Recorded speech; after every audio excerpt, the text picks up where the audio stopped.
Hello my friends, welcome to this video, and today we will only be talking about the 26.1 patch notes, so basically the new season, and we will go all the way through from the top to the bottom, but try to keep it as short as possible because there are like a lot of changes.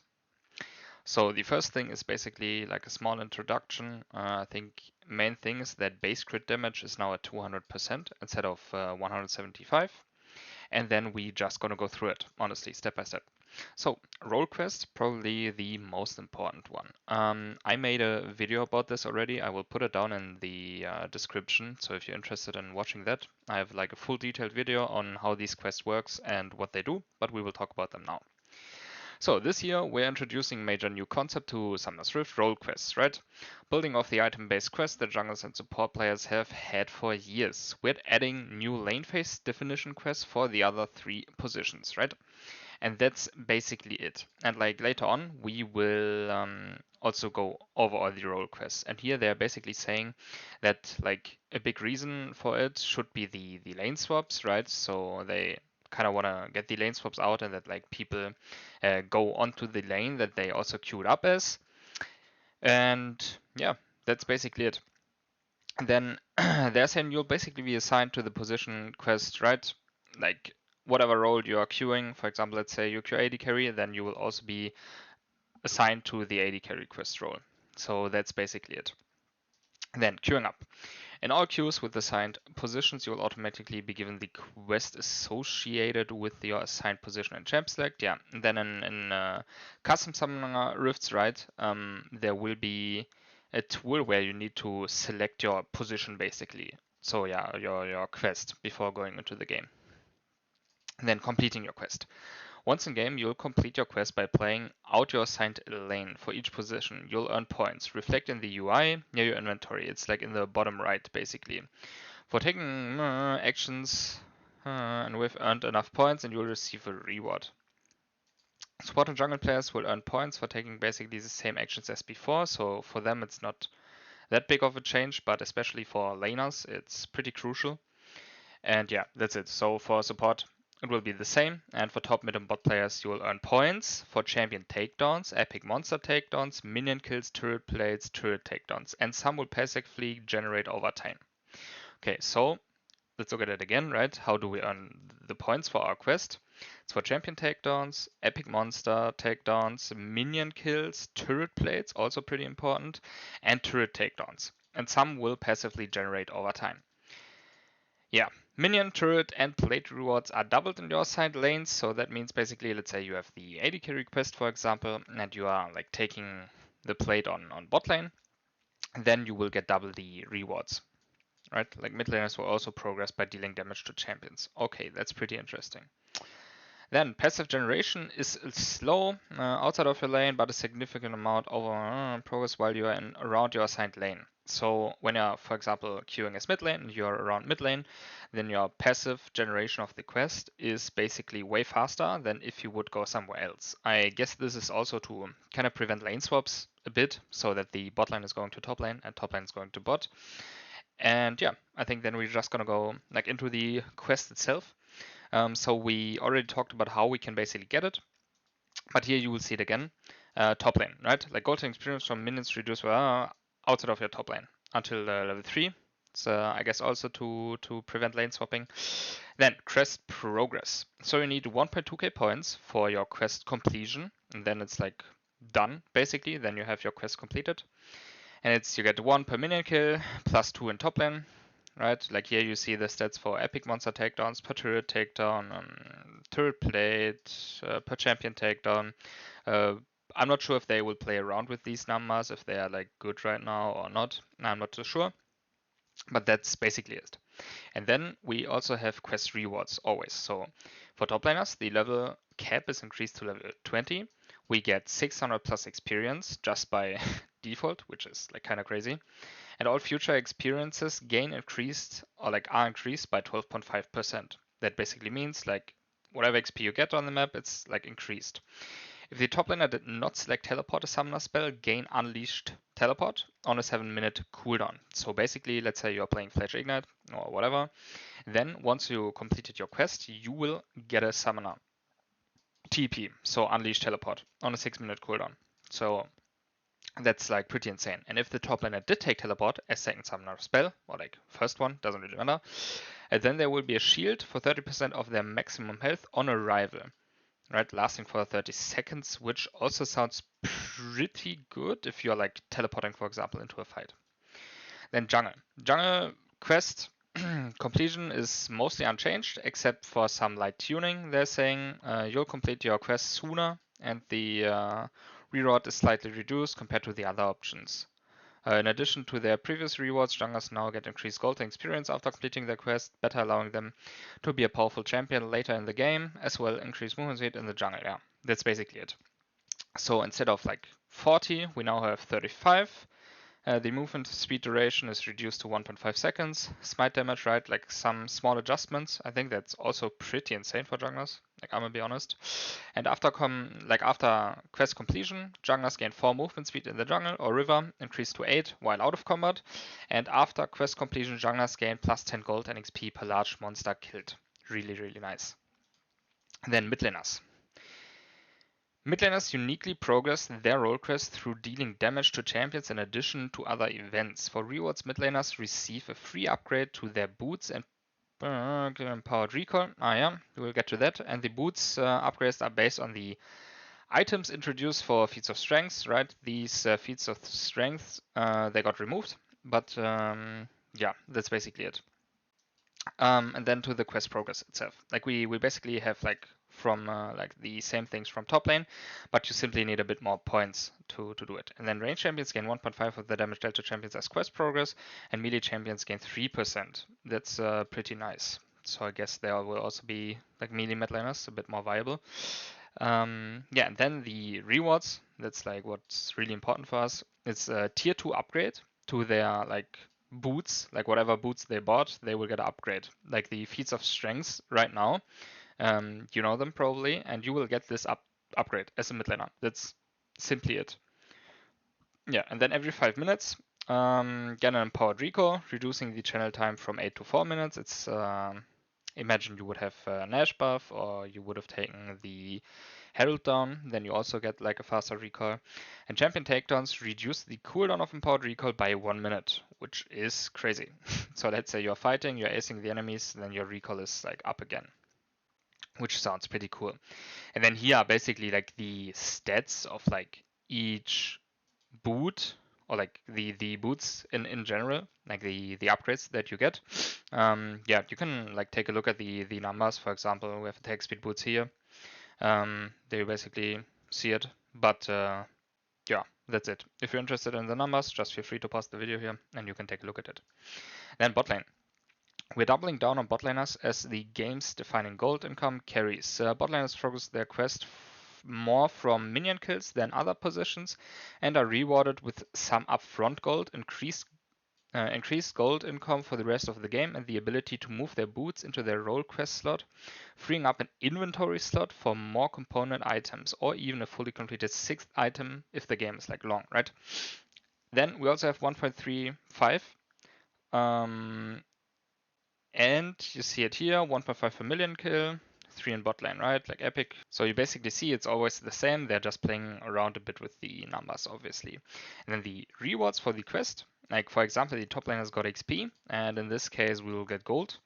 And then after like having the quest finished, we will get 2 gold per minion kill for the rest of the game, which is really nice. And then 50 gold per champion takedown for the rest of the game. And boots move to the role quest slot, effectively opening up a 7th item slot. So for example, let's say you're playing a lethality champion, stuff like this, or like mages with really cheap items, then you will sometimes maybe get like 2 7 items, which is really insane, honestly. Then Sport Quest is basically like the same, but we can like take a look at it. Basically, golden experience from minion kills and support quest items is reduced by 25% outside of the lane. Bum, bum, bum, bum. This is not that important. And after quest completion, that's like important for us. Control wards gold cost reduced to 40 gold. Really nice. So control wards are basically cheaper.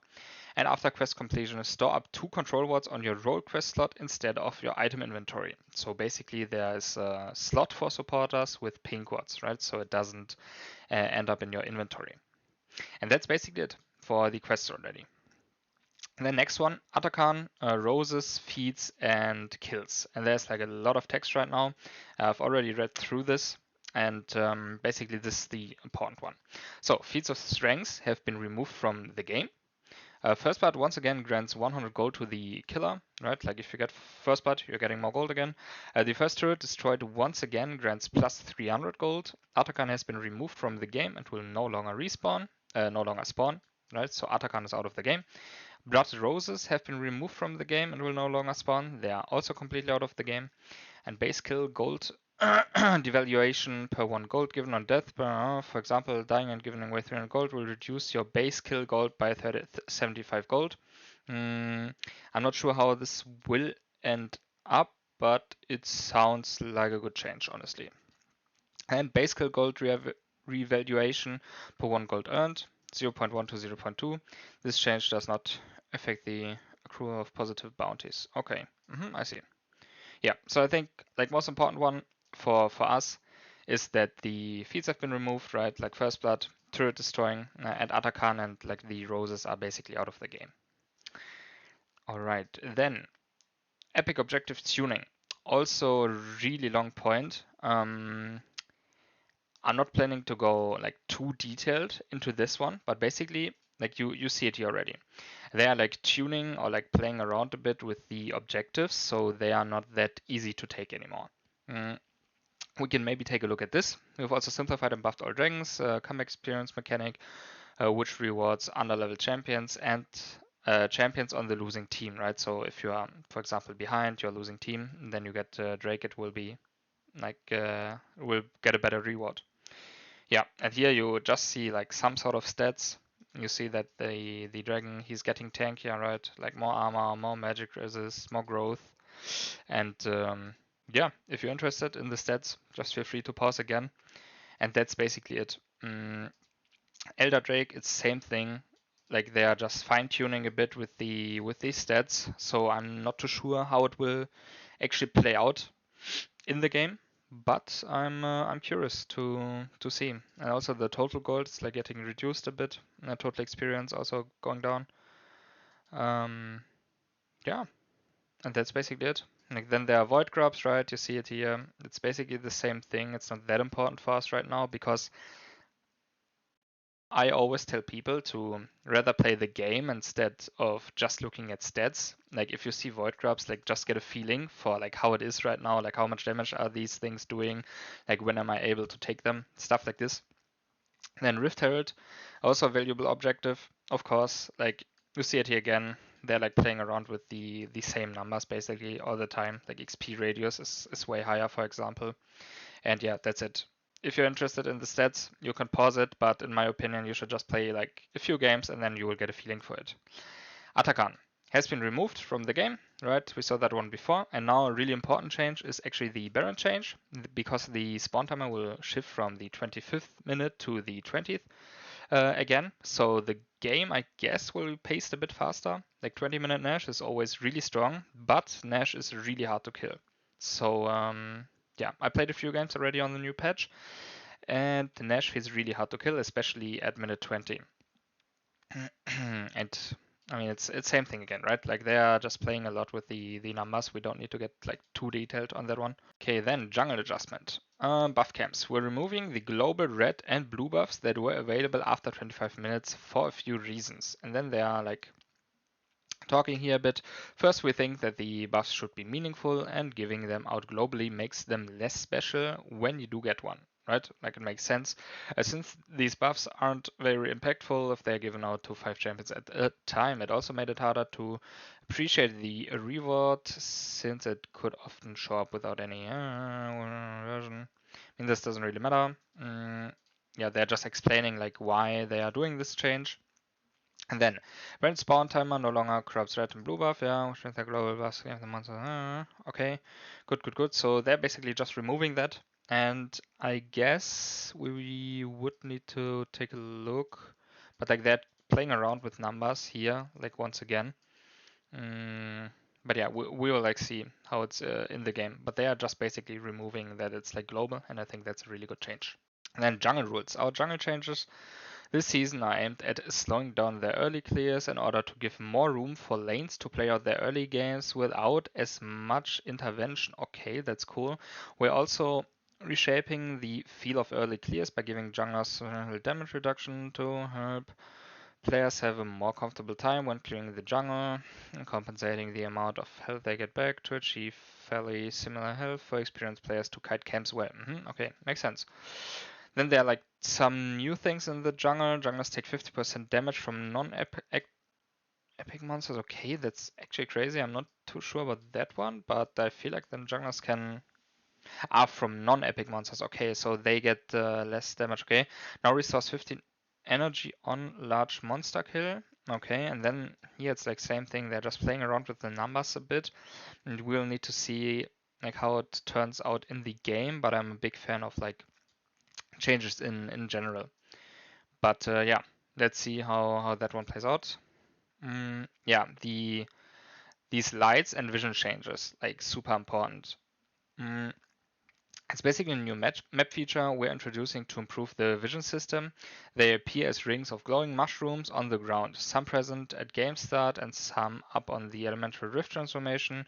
When you place a ward on the ring, it will temporarily reveal a nearby area of the map, which is not revealed to enemies unless they use a detector effect or ping the ward directly. Okay, yeah, it's really cool. I think that is like a cool change regarding vision. I will like maybe put you in like a short clip right now of these lights because they are cool to use and I think it's a good addition. Okay, here they just said that what goals they have in mind with like creating this in the game, and then there's a lot of text again where they are talking about like how these lights work, basically what happens whenever you are like on vision, stuff like this. So if you're interested in that, just pause it again and then you can have a look.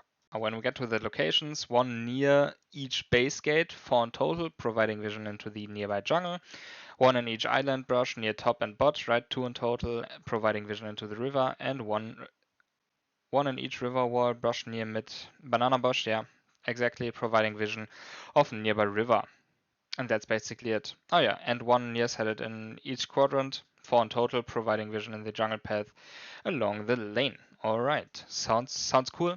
Here it's same thing, like just get into the game, like get a feeling for it. Let's not overcomplicate stuff. It's like a new thing, and yeah, we will just play around with it. Then here are some other vision changes, where for example your war trinket cooldown is a bit reduced. Like we'll also have it like up more often in the late game. The oracle lens duration is actually longer now, so you have more time to lens any sort of vision, which is like really good. And at 15 or at the transformation basically, there will be these bloom locations available. It's when you this blue thing that you can basically just hit and then you get vision somewhere, right? Like there will be a few new ones after minute 15 or after the rift transformation basically. Then home guard changes, they're also pretty important honestly, because I think recalling will get way stronger. So home guard no longer has a duration basically, and home guard is now removed after reaching the endpoint, entering combat or entering jungle basically. So, right, they're saying home guard will always take you at least just before your outermost living turret in a lane. Okay, makes sense. So home guard will basically always take you to the living turret that is in your lane. So let's example, like for example, let's say you'll be moving bot lane and then there's like your T3 still available, then you will have home guards till your T3.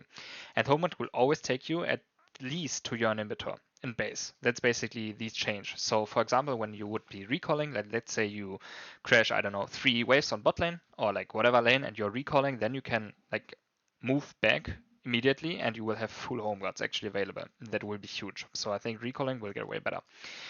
Yeah, and then here there are just some changes like before minute 14, like regarding the movement speed, just a lot of numbers again.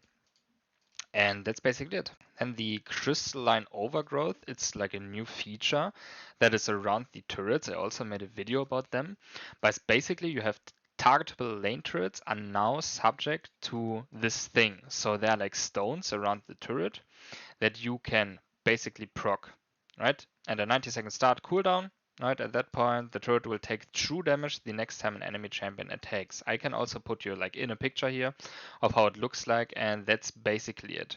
And then there are a lot of numbers about it again, but in my opinion, just test it out. Like you will see these turret plates in the game, like where you can basically like attack this crystalline overgrowth.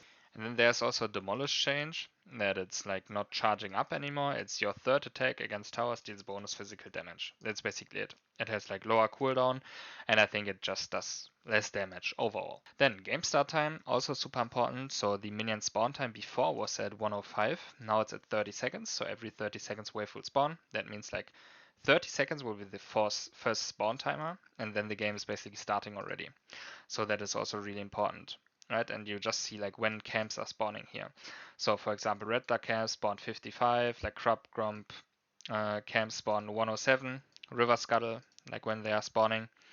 And Baron, obviously, to minute 20, we talked about that already. Epic monster spawn times are unchanged unless noted above. Yeah, exactly. Yeah, that's it already. I mean, there's few things regarding surrender and AFK, but no one really cares about this. It's not that important. So when it comes to turrets, the primary change to the outer turrets is that the health bar has been changed to make it easier to understand how durable the turret really is. Instead of gaining permanent resist each time a turret plate dropped, the health bar segments are simply different sizes, which is mathematically almost identical, but makes it easier to understand the turret's true durability at a glance. Alright, that's like decent. I think it's not that big of a change. You will just see that the plates are like a bit different now. And nearby players are now rewarded with a share of 300 gold for destroying the first turret of the game. Plates are now permanent and instead of falling off at minute 14. Right, that's a huge change. And then there are like a few gold changes, honestly. We will see if the changes are actually that big, but for example, plate value reduced by 10 gold per minute at minute 11, right, capped at 40. So yeah, you see the thresholds, how they changed here. It's based on missing HP. No longer gains 50 permanent resistance per dead plate, right? And then here you see some base resists are going up, like base HP is getting higher. A lot of numbers again. You can like always pause the video, right, and like take a look at these numbers, but it's super important to just get a feeling for it. And inner and inhibitor turrets, right, it's same thing basically. They're changing a lot of numbers, and turret plates claimed at 10, 25, 45, 70, 100% missing HP. Yeah, and also a big change is that like T2 and T3 turrets are receiving turret plates in order to reward particular progress, right? That's basically it. So when you're like now hitting a T2 or T3 turret without actually getting it, you will get rewarded instead of just like hitting a tower for fun and basically it being useless. See here, a bit of more HP, like resistance is a bit down, and that's basically it. Then Nexus turrets, I think they also have turret plates now, which is like pretty crazy, and they are like a bit more tanky. But yeah, there are a lot of minion changes, and we will go through them. At 14 minutes, minion waves now spawn every 25 seconds, which is pretty crazy. When a cannon minion spawns on these waves, one fewer melee. Yeah, exactly. So then a melee minion will like basically leave. So it's like only a cannon and 2 melees, and it's at minute 14, so pretty important. And at 30 minutes, minion waves now spawn every 20 seconds. One fewer caster minions spawn on these waves. That's basically it. Right, so one fewer caster minion because they don't want like gold and experience to completely explode. But at 30 minutes, that's the important threshold we need to know. 30 minutes, 14 minutes. That's it. Every 25 seconds and then every 20 seconds. Then minion to turret damage, bit increased, base movement speed, also a bit increased. Like let's see how fast waves are actually there. I'm not sure. First cannon minion wave, that is super important. It's on wave 3 again instead of wave 4. So a lot of times people could, for example, like slow push first 3 waves and then base with the cannon wave being available. Right, like it wasn't possible on the patch before, for example, with having Ken Min in a 4th wave, because there simply was no Ken Min. And then here you can see like just some small changes regarding the minions. But most important one, minute 14, like or before minute 14, every 30 seconds minions are spawning, and then like at minute 14 it's reduced to 25, and then at minute 30 it's reduced to 20, which is pretty crazy. I think the game will be like super fast paced. And then champion changes. With every champion's base crit damage being increased back to 200 this season, right? Super important. We're making some preemptive balance changes to those who currently get at least 25% crit chance in the average game. We want to move many of these champions towards auto attacks scaling via their new important crit damage and away from ability scaling in order to make these ADCs shine. As true auto attack carries and less like mages. This means we've usually nerfed ability damage through the AD ratio and of crit scaling ratio as compensated for the auto attack damage. Okay, all right, and then we'll basically like just see a few changes here regarding a lot of AD carries. Yeah, I don't think we will go over them like too detailed, but you see already when you get to AD carry, like you will now see that a lot of stuff regarding crit is just being changed. And as they mentioned here, what they basically do is like preemptive balance changes. So I guess it will make like huge difference for AD carries. But yeah, let's see. Like a fail loss damage here, for example, like bonus AD, it's going down. Same thing here. It's just a lot of changes, and I'm not really going to look into every single change in detail because they also play around with it a lot. Like it's a preemptive change, so like I wouldn't really look too much at the numbers, but right, like we see it here, the AD carries are basically getting pre-nerfed, and we will have a look like how this is gonna change. Like attack speed growth here, for example, like Jinx, like basically every AD carry that has like any sort of connection to crit, right? Like multiplicative crit damage mod here on Jhin also changed a bit. And yeah, you see basically every single crit AD carry in Lucian, Zeri, Zaya, Draven, Yunara, even Akshan actually, like GP also has crit, but not only AD carries honestly, it's also like a few champions that simply go crit. Yone, Yasuo, and then with Fortune, Trinda, obviously, Twitch, Ashe, Smolder, it's same thing, like it's just a preemptive nerf. Kindred, Corki. I mean, Corki is actually getting a W nerf, I guess. I don't know. Shaco also crit, Grace crit, Quinn, Zena, it's same thing. Garen, Rengar, Viego. I'm not sure regarding Elise, but I guess it's just a normal change, but it's like a monster damage change.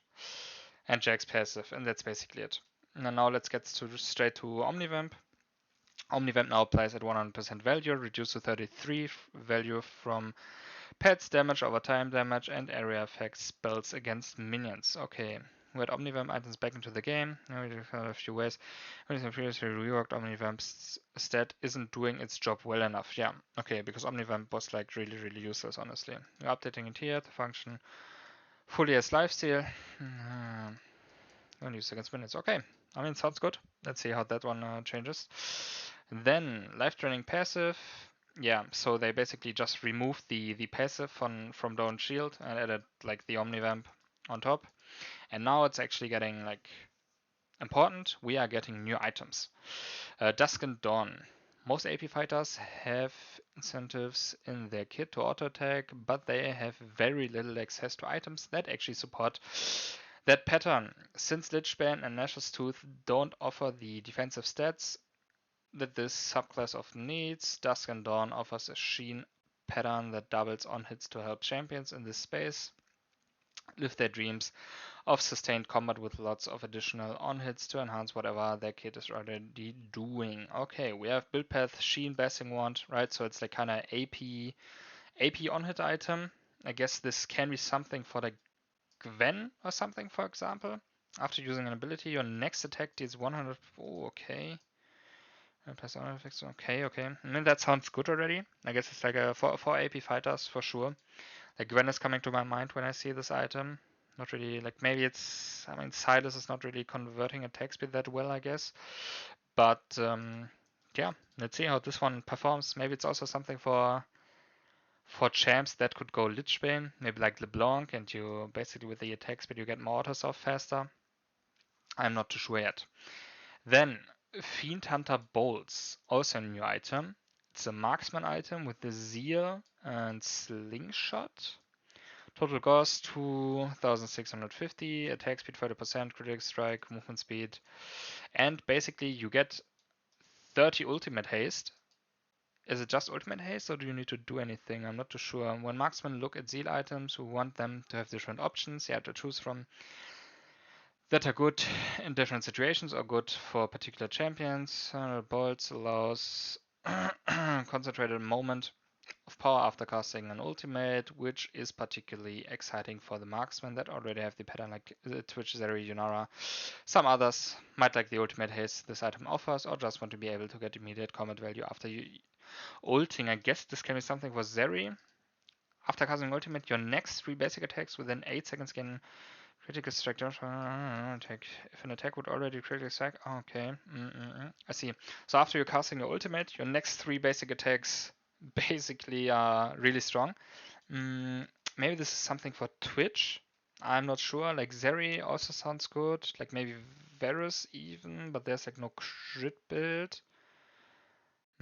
Yeah, but I think it's like a cool alternative for like any of the Zeal items. And then let's get to the next one.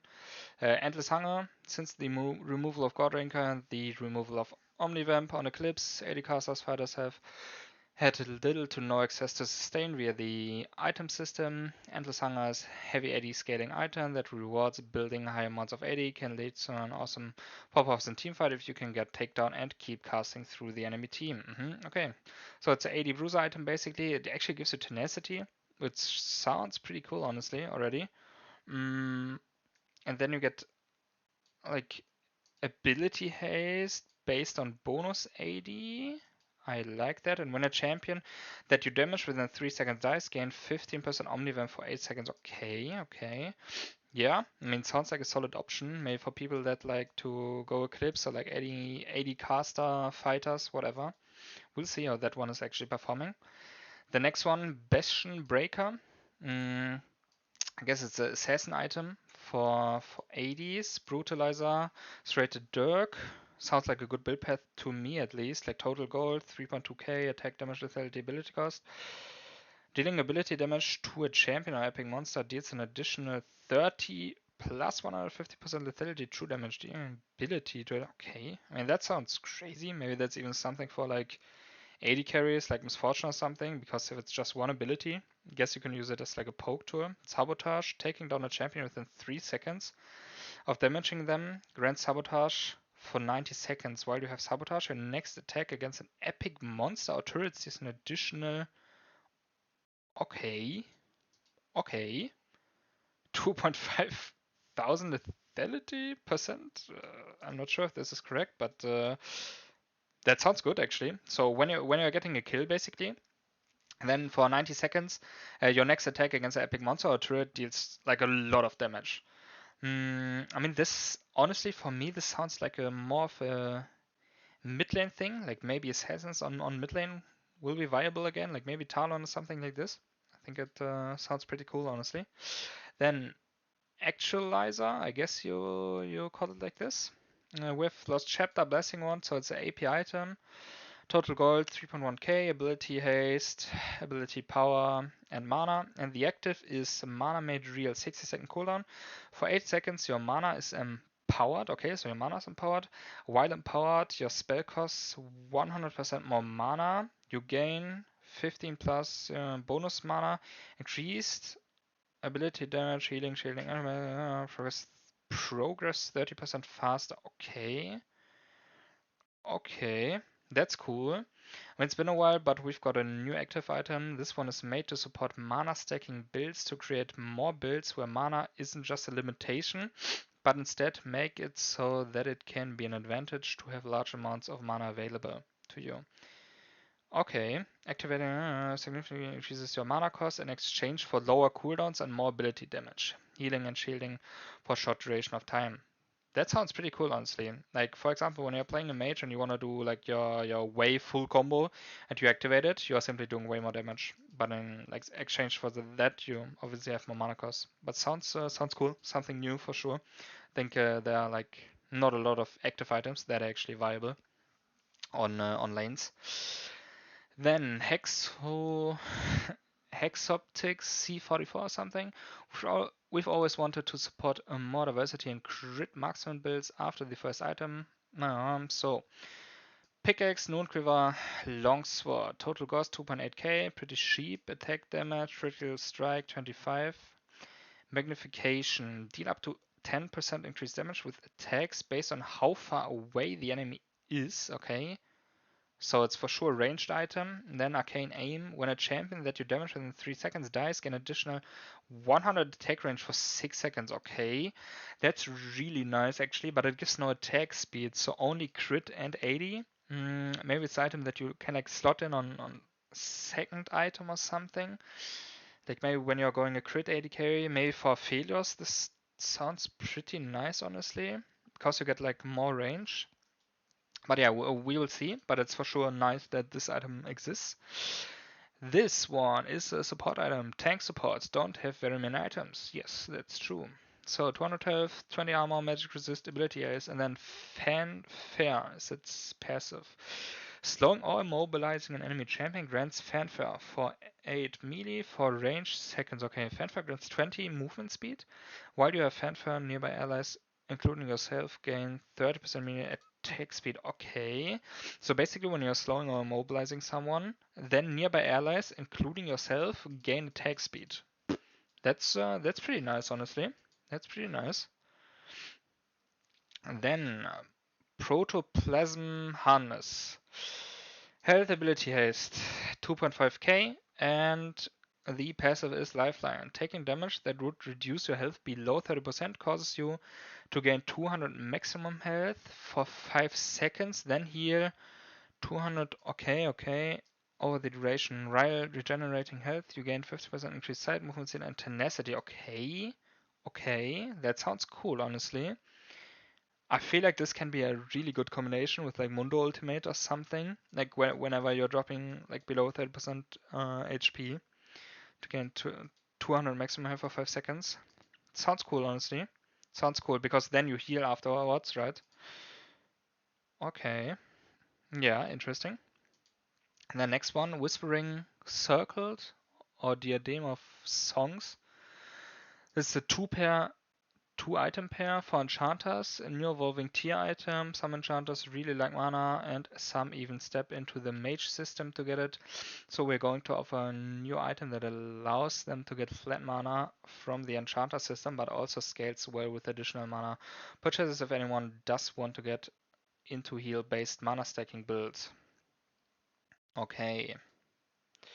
Then let's have a look at it. It gives like 2250 gold. It gives HP, mana, regeneration, heal and shield power, harmony. Okay. And mana flow. Landing abilities grants 5 max mana, doubled with the champions, transforms name of songs at 360 max mana. Okay. And then it basically transforms into this. Yeah. And then you get more mana, you get more HP. This is also getting, I guess you get that into.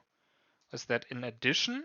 Or like do you just get mana? I'm not too sure if that's like in addition or not, honestly. And then while you're an ally, you have healed or shielded in the last 2 seconds in combat with champion, second heal, lowest. Okay.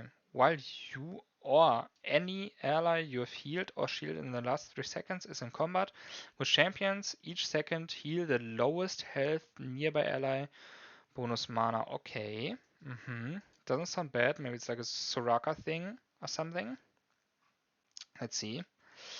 Returning items, actually pretty cool. So Hextech Gunblade is coming back. Hextech Gunblade basically has like a active where you're like throwing a shock. They call it like this. That is like dealing a lot of damage. And it's also slowing the enemy. It has like AP and AD and Omnivamp. I think this will be a really good item for Akali, for example. And Stormraze is also coming back. Pretty cool.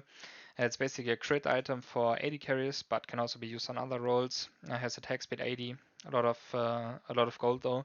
And moving and attacking generates an energized attack. And when you're doing this energized attack, apply 100 bonus damage and grant like 45% movement speed for 1.5 seconds. So there were a lot of like Vayne montages and stuff like this, where people just queued and then like with Yomus and Stormrazor, they were running with a lot of movement speed. Then updated items, Unending Despair. There are a few changes. So for example, Unending Despair will now not give magic resistance anymore, but give a lot of armor. So this item will be a full armor item instead of giving armor and magic resist item. And the ability haste is actually increased. The Legion item is actually completely removed from the game. Horizon Focus is now a bit cheaper. It's actually giving less ability power. Haste Unchanged and Hypershock Dealing ability damage to champions at 600 range by revealed some 600, dealing 10% increased damage to enemies revealed by hyper shot. Okay. So we basically have bonus damage on the revealed guy, or like whenever we basically hit it for 6 seconds. Can be pretty good. Focus, 30% cooldown. When hyper shot is triggered, reveal all other enemy champions with 1.4k range. Then for 3 seconds, yeah. Sounds pretty good, honestly, but I'm not sure. It's like 75 ability power is like not a lot. I'm thinking like maybe there's like Zerif champion or something, like champions with a lot of range that can be useful on. And then let's get to the next one. Sunat Sky gets 580. Critical strike damage changes a bit. And Light Shield Strike cooldown from 8 seconds to 10 seconds, so simply the passive of it. Ludens is just getting a name change for whatever reason. Yeah, okay. Echoes of Helia, support item. I guess these are just the stats, and then Soul Siphon. Gain 35% of pre-mitigation damage dealt to champions as soul charges up to charges healing or shielding to reset, but it's like basically the same item, no? Was intended to help fill in the space between the enchanter and mage system, but it ended up being a bit too far towards the enchanter space and didn't quite fill that space. We're making it more with mage items, okay, and more accessible by making it less necessary to be spamming both heals and shields. Okay. Yeah, interesting. Then next one is the Sense Reaver. Here, like gold is unchanged, attack damage is going down, ability has is actually going up, so maybe a good item for Ezreal if he can somehow use the crit with the other crit item after using ability. So Umbral Glaive. In its current form, Umbral Glaive is tailored to fit supports and not structured to be powerful for anyone that has a real income. Okay, so they basically want to change that. They make it more expensive, giving it better stats already. That's like really nice. And then I guess we'll see after being unseen by enemies for 1 second, the next attack against champion. That's like still the same thing. Right, so basically when there's like stealth, wards, traps, whatever, you reveal them and you can just clear it. It's just like, it just has better stats and it's like more expensive. I think this will be a really good item, especially for competitive league, because you will be able to clear a lot of wards. Redemption costs, oh my, okay. So redemption is not giving you HP anymore, but it's giving you ability power. That is really nice for a few mages. I think that could be actually an option to go. And I also think like enchanter supporters, I don't know, like Nami, Sona, something like this, like less gold and ability power now instead of HP. It's really nice. I guess they want to remove it from like melee champions basically buying it. And Zeke's, yeah, this is simply new. Gain 50 ultimate ability haste. Pretty nice, honestly. Maybe it's more viable on Rel or something then. Tier items, they're changing it. Unique, semi-unique. You can now have a one stacking tier item in your inventory at any given time. Once your tier item transforms, you can get a new tier and stack all over again. Okay. So you can now basically go 2 or 3 tier items if you would want to do that. Mortal Reminder, less gold, less armor penetration. Okay, interesting. Lord Dominic's, more gold, more armor penetration. Okay, because like currently it was like basically whatever item you go, usually one Mortal Reminder was better if enemies had like any sort of healing. But now they like really want to get like a cheaper option and then have like a more expensive one with more armor penetration, but it's also only 5% more. But there's a new passive. A Giant Slayer deal up to 15% bonus damage against champions based on their bonus health. Maximum damage bonus reach at 1.5 bonus health. Okay, so Lord Dominic's will be probably the go-to item if you want to shred armor really hard or like have high HP targets. Then Junta is a really powerful item. 100 gold more, 50-80 less, and more attack speed. Okay. Then Infinity Edge, 50 gold more, 1080 more, but critical strike damage reduced by 10%. I think it's still a good item, but like 3.5k gold is like, wow, that's so important. Not important, sorry, that's so expensive actually.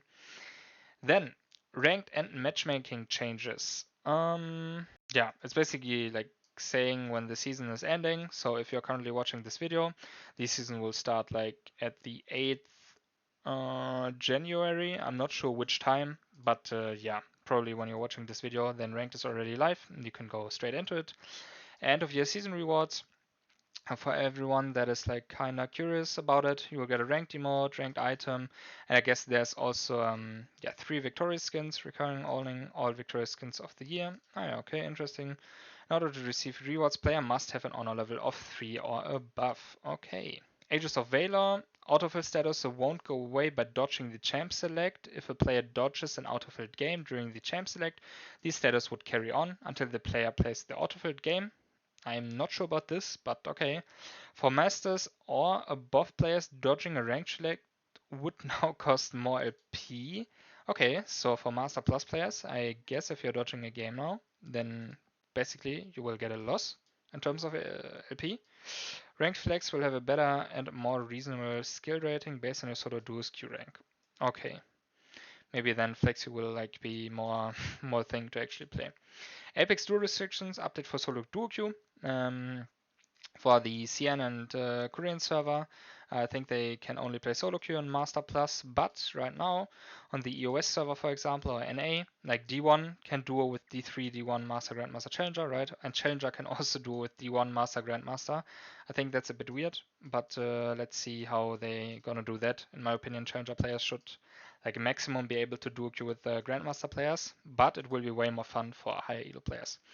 Swift play, we don't care about that one, I'm gonna be honest here. And then there are some arena changes. I also really don't care about that one. Some errand changes, like if you're interested, I would put the patch note link below so you can like take a look at it. There's a new game mode called Demacia Rising. You play as Lox. I have no idea what this is, but there will for sure be like a new game mode. If you're interested, like go read all of this.